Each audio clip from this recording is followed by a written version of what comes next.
जय हिंद साथियों, स्वागत है आप सभी का सत्या एक्सीलेंट यूट्यूब चैनल पे। यदि आप भी डीआरडीओ सेप्टन 10 टेक्नीशियन ए के अंतर्गत इलेक्ट्रीशियन या इलेक्ट्रिकल ट्रेड के अंतर्गत आप फॉर्म को अप्लाई किए थे और एग्जाम देने जा रहे हैं, तो मैं आपसे रिक्वेस्ट करूंगा आप इस वीडियो को जरूर देख कर जाएं, क्योंकि यहाँ पर ऐसे क्वेश्चन कवर किए गए जो कि ज़्यादातर टेक्निकल एग्जाम में पूछे गए क्वेश्चन है। और इससे पहले मैंने कई वीडियो कंप्लीट करा दिया है जिसमें आपको इस तरह के क्वेश्चन बताए गए हैं, जिसका लिंक आपको इस वीडियो के डिस्क्रिप्शन बॉक्स में मिल जाएगा। तो चलिए क्वेश्चन स्टार्ट करते हैं। क्वेश्चन नंबर 16 से, जिसमें पूछा जा रहा है कि यदि 3 फेज प्रेरण मोटर मोटरिंग मोड में संचालित किया जाता है तो टार्क। देखिए यहाँ पर आप समझ लीजिए, आपने यहाँ पर देखा होगा जो टी प्रोपोर्शनल टू यस होता है, टी प्रोपोर्शनल टू यस होता है, लेकिन कैसे? देखिए जब 3 फेज इंडक्शन मोटर के मोटरिंग मोड में टार्क जो होता है, जिसको बल आघूर्ण बोलते हैं, ये स्लिप के सीधे क्या होता है, समानुपाती होता है। तो वही आपका टी प्रोपोर्शनल टू एस के अंतर्गत जाना जाता है। और इसमें यही पूछा जा रहा है कि यदि 3 फेज प्रेरण मोटर मोटरिंग मोड में संचालित किया जाए तो टार्क क्या होगा। तो ये टार्क जो होगा साथियों क्या होगा, ये स्लिप के सीधे समानुपाती होगा, अर्थात टी प्रोपोर्शनल टू यस होगा। ऑप्शन नंबर ए जो दिया गया है हमारा, ये बिल्कुल करेक्ट आंसर हो जाता है, मिला लीजिएगा। आगे बढ़ते हैं अगले क्वेश्चन को। देखिए अगला क्वेश्चन साथियों आपके सामने, ये भी क्वेश्चन आपका कई बार एग्जाम में पूछा गया है, जिसमें कहा जा रहा है कि चलते हुए मोटर के घूर्णन दिशा को उल्टा करने के प्रयास को निम्नलिखित में से क्या कहा जाता है। ये आपका बिहार टीजी2 में क्वेश्चन पूछा गया था। देखिए चलते हुए मोटर के घूर्णन की दिशा को यदि हम उल्टा करें या उल्टा करने का प्रयास करें तो उसको हम प्लगिंग कहते हैं। क्या बोला जाता है? प्लगिंग कहते हैं। और जो विद्युत मोटर होता है, ये ब्रेकिंग की इसकी 3 विधियां होती है। एक आपकी होती है प्लगिंग, जो कि ऑप्शन में आपका दिया गया ए ऑप्शन, ये बिल्कुल करेक्ट आंसर हो जाता है। दूसरी जो विधि होती है ये आपका जाना जाता है रियोस्टेट ब्रेकिंग के नाम से, और तीसरा होता है आपका रिजनरेटिव ब्रेकिंग के नाम से जाना जाता है। तो इस तरह जो हो जाती है ब्रेकिंग की 3 यहाँ पर विधि हो जाती है। तो तीनों को आप ध्यान रखिएगा, बाकी आप क्वेश्चन के अनुसार चलें तो ऑप्शन नंबर ए जो दिया गया हमारा, ये करेक्ट आंसर हो जाता है। सभी लोग मिला लीजिएगा। आगे बढ़ते हम अगले क्वेश्चन को। देखिए अगला क्वेश्चन आपके सामने, जिसमें यहाँ पर पूछा जा रहा है कि 3 phase squirrel phase induction motor का मुख्य भाग इनमें से कौन सा है। मुख्य भाग देखिए आप इस तरह भी समझ सकते हैं, जो इलेक्ट्रिकल मशीन होते हैं उसमें आपके 2 भाग होते हैं, ठीक है। और इसमें आपका पहला होता है स्टेटर और दूसरा आपका होता है रोटर। जिसमें स्टेटर का काम क्या होता है, स्टेटर का जो होता है साथियों, वो मशीन का वो जो भाग होता है वो स्थिर रहता है, और जो रोटर होता है वो मशीन का जो भाग होता है जो गति करता है, घूर्णन करता है। तो इसमें यहाँ पर 3 फेज में पूछ रहा है, तो 3 फेज में स्क्वायरल के इंडक्शन मोटर का जो प्रमुख भाग होता है वो स्टेटर और रोटर ही होता है। और यहाँ पर चलिए ऑप्शन में देखते हैं कौन सा ऑप्शन दिया गया, स्टेटर और रोटर। तो ऑप्शन नंबर यहाँ पर ए दिया गया, यहाँ पर आप पढ़ सकते हैं, बाकी आपको कंफ्यूजन ना हो इसलिए आप सारे ऑप्शनों को पढ़ लीजिएगा। जैसे कि बी ऑप्शन देंगे केवल स्टेटर, यहाँ पर सी ऑप्शन देंगे केवल कम्यूटेटर, और डी ऑप्शन देंगे केवल रोटर। लेकिन आप यहाँ पर सही मारेंगे, ए ऑप्शन बिल्कुल करेक्ट आंसर कन्फर्म है आपका। 3 फेज स्क्वायरल केज इंडक्शन का जो मुख्य भाग होता है वो स्टेटर और रोटर ही होता है, अलग कोई पार्ट नहीं होता है, इसको नोट कर लीजिएगा। आगे बढ़ते हैं अगले क्वेश्चन को। देखिए अगला क्वेश्चन आपके सामने साथियों, ये क्वेश्चन आपका पूछा गया था बिहार टीजी2 में। ये आपका वेरी वेरी इंपॉर्टेंट क्वेश्चन है। इसमें कहा जा रहा है कि इंडक्शन मोटर की परिचालन गति, इंडक्शन मोटर की परिचालन गति। देखिए इंडक्शन मोटर में जो परिचालन की गति है वो लोड की वृद्धि के साथ थोड़ी सी कम हो जाती है। कब? जब लोड बढ़ने से धारा का मान बढ़ जाता है तब ये आपको देखने को मिलता है। तो यहाँ पर जो हमारा सही ऑप्शन दिया गया है वो ऑप्शन नंबर डी दिया गया है, कि लोड की वृद्धि के साथ थोड़ी कम हो जाती है। तो जब इस पे लोड आप बढ़ाएंगे तो ये क्या हो जाती है, ये थोड़ा सा कम हो जाती है।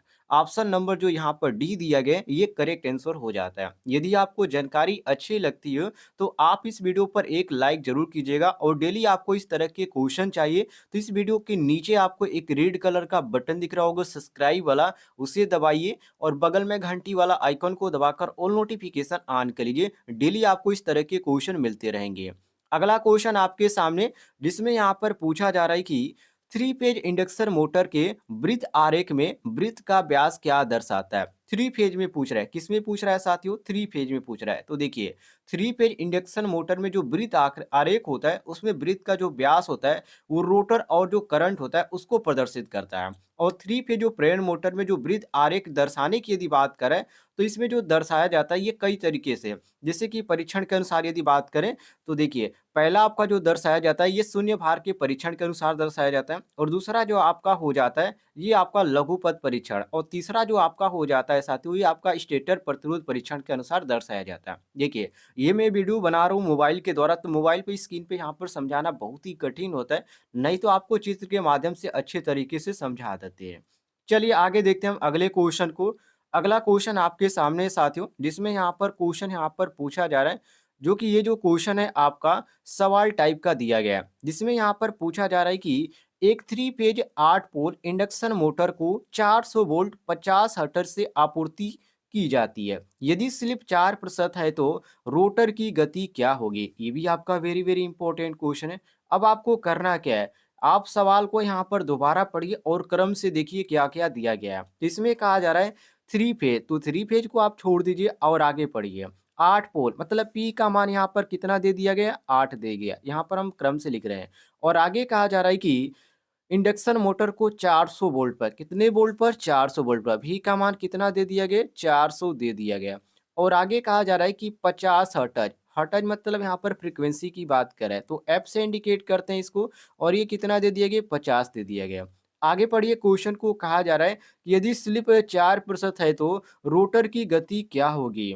रोटर की गति, यहाँ पर जो गति है साथियों ये हमको किसका मान पूछ रहा है? एनआर का मान पूछ रहा है। तो एनआर का हमको मान निकालना पड़ेगा। तो एनआर का मान कैसे निकालेंगे? देखिए एनआर का जो सूत्र होता है साथियों, आप इसको निकालना चाहें तो यहाँ से डायरेक्ट निकाल सकते हैं, लेकिन उसके लिए आपको एनएस की जरूरत पड़ेगी, क्योंकि हमारा जो सूत्र होता है एनआर बराबर एनएस कोष्ठ में 1 माइनस यस होता है, ये हमारा सूत्र होता है एनआर का। लेकिन हमको एनएस का मान मालूम नहीं है, तो सबसे पहले हम क्या करेंगे? एनएस का मान निकालेंगे। तो एनएस का मान निकालने के लिए हम सूत्र इस्तेमाल करेंगे एनएस बराबर 120 एफ अपान पी से, ये हमारा सूत्र होता है। तो 120 यहाँ पर सूत्र में दिया गया, तो सबसे पहले आप 120 को लिख लीजिए। एफ का मान दिया गया, फ्रीक्वेंसी का 50 दिया गया, तो 50 आप लिख लीजिए, और बटे पी का मान कितना दिया गया? 8 पोल दिया गया है, तो 8 यहाँ पर आप लिख लीजिए। अब इसको देखिए साथियों, जब यहाँ पर आप 120 गुणे 50 अपान 8 लिखेंगे, अब इसको जब सोल्व करेंगे तो ये कितना आएगा? 750 आएगा। ये आपका 750 आ गया। अभी हमने किसका मान निकाला? तो एनएस का मान निकाला। अब हमको किसका मान निकालना है? अभी हमको मान निकालना है रोटर की गति का, अर्थात एनआर का मान निकालना है। तो अब यहाँ पर हमारा एनएस का जब मान मालूम हो गया, तो हम क्या करेंगे? यहाँ पर एनआर का मान निकालेंगे। तो एनआर बराबर हमारा सूत्र होता है एनएस, एनआर बराबर एनएस कोष्ठ में 1 माइनस यस होता है। ठीक है, ये हमारा हो जाता है। अब देखिए एनआर का मान हमको निकालना है, तो अब हम क्या करेंगे साथियों? यहाँ पर एनएस है, एनएस का मान अभी हमने निकाला, कितना आया था? 750 आया था। तो 750, और यहाँ पर कोष्ठ में 1 माइनस यस, यस का मान यहाँ पर कितना दिया गया है? तो यस का माइनस साथियों यहाँ पर देखिए 4 दिया गया था, ये 4%। ठीक है, कितना दिया गया? 4%। और प्रतिशत के लिए हम क्या करते हैं साथियों? 100 से यहाँ पर गुणा कर देते हैं। तो यहाँ पर आप इसको डायरेक्ट कर सकते हैं। तो यहाँ पर 1 माइनस आपका यहाँ पर 4, और बटे में आप यहाँ पर 100 कर दीजिए। अब यहाँ पर इसको सोल्व कीजिए, कितना आएगा साथियों?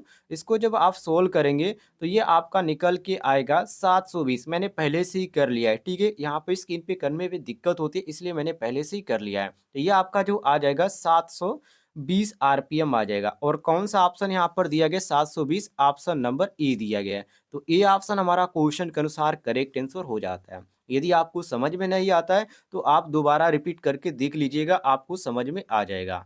आगे बढ़ते हैं हम अगले क्वेश्चन को। देखिए अगला क्वेश्चन यहाँ पर पूछा जा रहा है कि एक प्रेरण मोटर में एक प्रेरण मोटर में यदि पोल की संख्या दोगुनी हो जाती है तो गति खाली स्थान होगी, उस समय गति क्या होगी? देखिए प्रेरण मोटर में यदि पोल की संख्या दोगुनी हो जाती है तो गति जो हो जाती है वो आधी हो जाती है। मतलब कि जो आधी हो जाती है, इसका कहने का मतलब है कि n/2 हो जाती है। तो यहाँ पर जो हमारा सही हो जाता है ऑप्शन नंबर डी, यहाँ पर आधी हो जाएगी। डी ऑप्शन हमारा करेक्ट आंसर हो जाएगा। आगे बढ़ते हैं अगले क्वेश्चन को। देखिए अगला क्वेश्चन आपके सामने जिसमें पूछा जा रहा है कि स्वचालित स्टार डेल्टा स्टार्टर में कितने संकुचकों अर्थात कंट्रक्टरों का उपयोग किया जाता है, 3 या 2 या 5 या 4। ये काफी आपका इजी क्वेश्चन है क्योंकि आप सभी को मालूम होना चाहिए स्वचालित मतलब ऑटोमेटिक स्टार डेल्टा स्टार्टर में तीन जो चालकों का अर्थात कंडक्टरों का उपयोग किया जाता है। तो यहाँ पर जो तीन दिया गया हमारा ऑप्शन नंबर ए दिया गया है। ये ऑप्शन हमारा क्वेश्चन के अनुसार करेक्ट आंसर हो जाएगा। आगे बढ़ते हैं अगले क्वेश्चन को देखिए। अगला क्वेश्चन आपके सामने साथियों जिसमें यहाँ पर पूछा जा रहा है कि फेज और फेज से न्यूट्रल तक केबल के विद्युत रोधक परीक्षण में प्रतिरोध खाली स्थान से कम नहीं होना चाहिए। ये कितने से कम नहीं होना चाहिए? तो देखिए थ्री फेज में पूछ रहा है, यहाँ पर केवल फेज में पूछ रहा है थ्री फेज और यहाँ पर सिंगल फेज की बात नहीं की है। तो फेज में क्या होता है वो भी फेज से फेज कह रहा है, तो फेज से फेज और फेज से न्यूट्रल। तो इसमें जो आपका केबल होगा वो विद्युत रोधक परीक्षण में होगा। तो ये आपका प्रतिरोध आपका 1 मेगा ओम से कम नहीं होना चाहिए। कितना? 1 मेगा ओम। और ऑप्शन में कौन सा दिया गया हमारा? ऑप्शन नंबर सी दिया गया है। तो सी ऑप्शन हमारा करेक्ट आंसर हो जाएगा, मिला लीजिएगा। अब यहाँ पर ध्यान रखिएगा, समझने वाली जरूरत है। फेज से फेज कह रहा है और फेज से न्यूट्रल कह रहा है, तो इस बात को आप ध्यान रखिएगा, तब आप यहाँ पर मारेंगे 1 मेगा ओम। आगे बढ़ते हैं अगले क्वेश्चन को देखिए साथियों। अगला क्वेश्चन आपके सामने जिसमें यहाँ पर पूछा जा रहा है कि किसी गहन छड़ प्रकोष्ठ प्रेरण मोटर का स्लॉट आकार अनुपात खाली स्थान है, 1:15, 1:25 और 12:1 और 2:11 दिया गया है। लेकिन जो यहाँ पर छड़ का जो प्रकोष्ठ प्रेरण मोटर का जो स्लॉट आकार होता है ये किस अनुपात में होता है? 12:1 के अनुपात में होता है। और यहाँ पर जो हमारा दिया गया ऑप्शन नंबर सी दिया गया है, सी ऑप्शन करेक्ट आंसर हो जाएगा। अगले क्वेश्चन पे हम आते हैं। अगला क्वेश्चन यहाँ पर पूछा जा रहा है स्क्वायरल प्रकोष्ठ प्रेरण मोटर पर स्लिप रिंग मोटर को वही वरीयता दी जाती है जहां खाली स्थान मतलब क्या उच्च स्टार्टिंग बलाघूर्ण की आवश्यकता हो या निम्न पावर फैक्टर की आवश्यकता हो या निम्न स्टार्टिंग आरोघूर्ण की आवश्यकता हो या उच्च स्टार्टिंग करंट की आवश्यकता हो। देखिए क्वेश्चन समझने लायक है। तो इसे किसकी बात करें? तो स्क्वायरल प्रकोष्ठ प्रेरण मोटर की बात करें तो स्क्वायरल प्रकोष्ठ प्रेरण मोटर पर स्लिप रिंग मोटर को वही वरीयता दी जाती है जहां पर हाई स्टार्टिंग टार्क की जरूरत हो, मतलब कि उच्च स्टार्टिंग टार्क की जरूरत हो वहां पर। जैसे कि यदि बात करें एग्जांपल के तौर पे तो आपका क्रेन हो जाएगा, लिफ्ट हो जाएगा, एलिवेटर हो जाएगा, कंप्रेसर हो जाएगा। यहाँ पर जो प्रयोग किया जाता है आपका जो इसमें होता है उच्च स्टार्टिंग टार्क की जरूरत पड़ती है। तो यहाँ पर जो हमारा सही हो जाता है साथियों ऑप्शन नंबर ए बिल्कुल करेक्ट आंसर हो जाता है। ए ऑप्शन हम करेक्ट आंसर मारेंगे। आगे बढ़ते हैं अगले क्वेश्चन को देखिए। अगला क्वेश्चन आपके सामने जिसमें पूछा जा रहा है कि जब मोटर गति स्थिर है तो स्लिप खाली स्थान होगी। स्लिप उस समय क्या होगा? किस स्थिति में पूछा जा रहा है?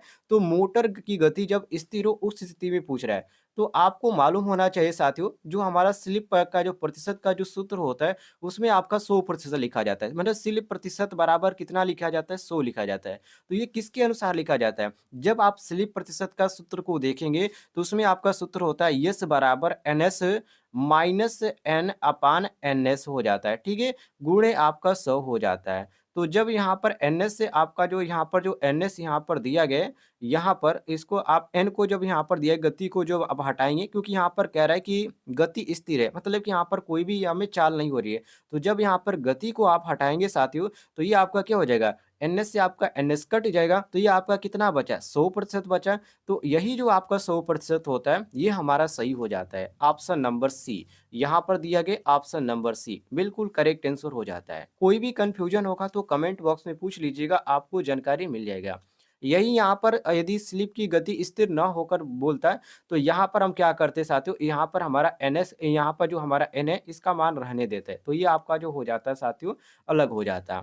आगे बढ़ते हैं अगले क्वेश्चन को देखिए। अगला क्वेश्चन आपके सामने जिसमें पूछा जा रहा है कि आमतौर पर DOL का मतलब क्या होता है? Direct online starter. और इसमें कहा जा रहा है कि स्टार्टर का प्रयोग खालिस्तान की थी फेज के प्रेरण को चालू करने के लिए किया जाता है। मतलब किस फेज के प्रेरण को चालू करने के लिए किया जाता है, किस हद तक? जैसे कि यहाँ पर 25 दिया गया हार्स पावर, यहाँ पर 35 दिया गया, 15 दिया गया और यहाँ पर आपका डी दिया गया 5 हार्स पावर तक। तो आप एक बात ध्यान रखिएगा, जो DOL स्टार्टर होता है इसका प्रयोग 5 हार्स पावर तक 3 फेज प्रेरण मोटर को चालू करने के लिए किया जाता है। लेकिन जब स्टार डेल्टा स्टार्टर की बात किया जाता है तो यहाँ पर आपका 5 से 20 तक के प्रयोग किए जाते हैं। 5 से 20 मतलब कि 5 हॉर्स पावर से 20 हॉर्स पावर तक के प्रयोग किए जाते हैं।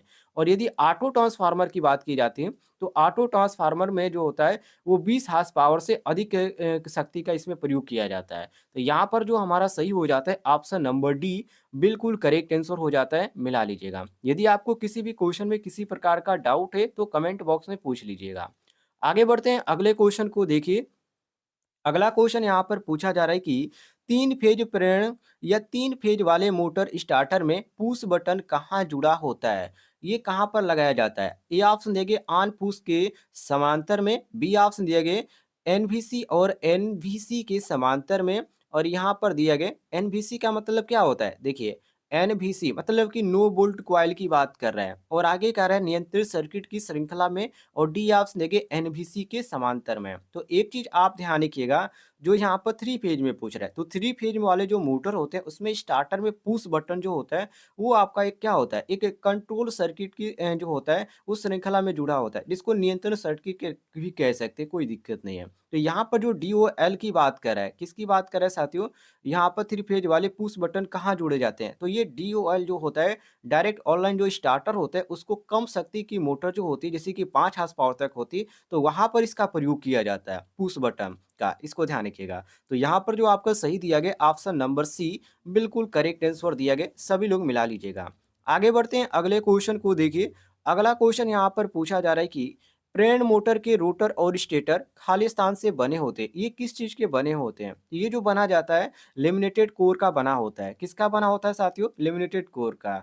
और इसका एक अलग सूत्र भी होता है जिसके अनुसार आप इसको ज्ञात कर सकते हैं। तो इसमें सबसे पहली चीज़ यहाँ पर ध्यान रखिएगा, जो लेमिनेटेड कोर होते हैं साथियों, ये जो आपका होता है भंवर धारा हानि को कम करने के लिए किया जाता है। और ये किस चीज़ का बनाया जाता है? यहाँ पर देखिए प्रेरण मोटर के रोटर और स्टेटर जो बने होते हैं वो लेमिनेटेड कोर के बने होते हैं। और जब इसमें यहाँ पर लॉस की बात किया जाए तो इसमें आपका जो होता है कोर लॉस होता है और आयरन लॉस होता है, और एक हिस्टैरिसीस लॉस होता है और ईडे करंट लॉस। तो इसका एक सूत्र होता है आयरन लॉस बराबर hysteresis loss plus eddy current loss होता है, इसको भी नोट कर लीजिएगा। ऑप्शन नंबर जो यहाँ पर ए दिया गया ये करेक्ट आंसर हो जाता है क्वेश्चन के अनुसार। यदि आपको किसी भी क्वेश्चन में किसी प्रकार का डाउट है तो कमेंट बॉक्स में पूछ लीजिएगा, आपको जानकारी मिल जाएगी।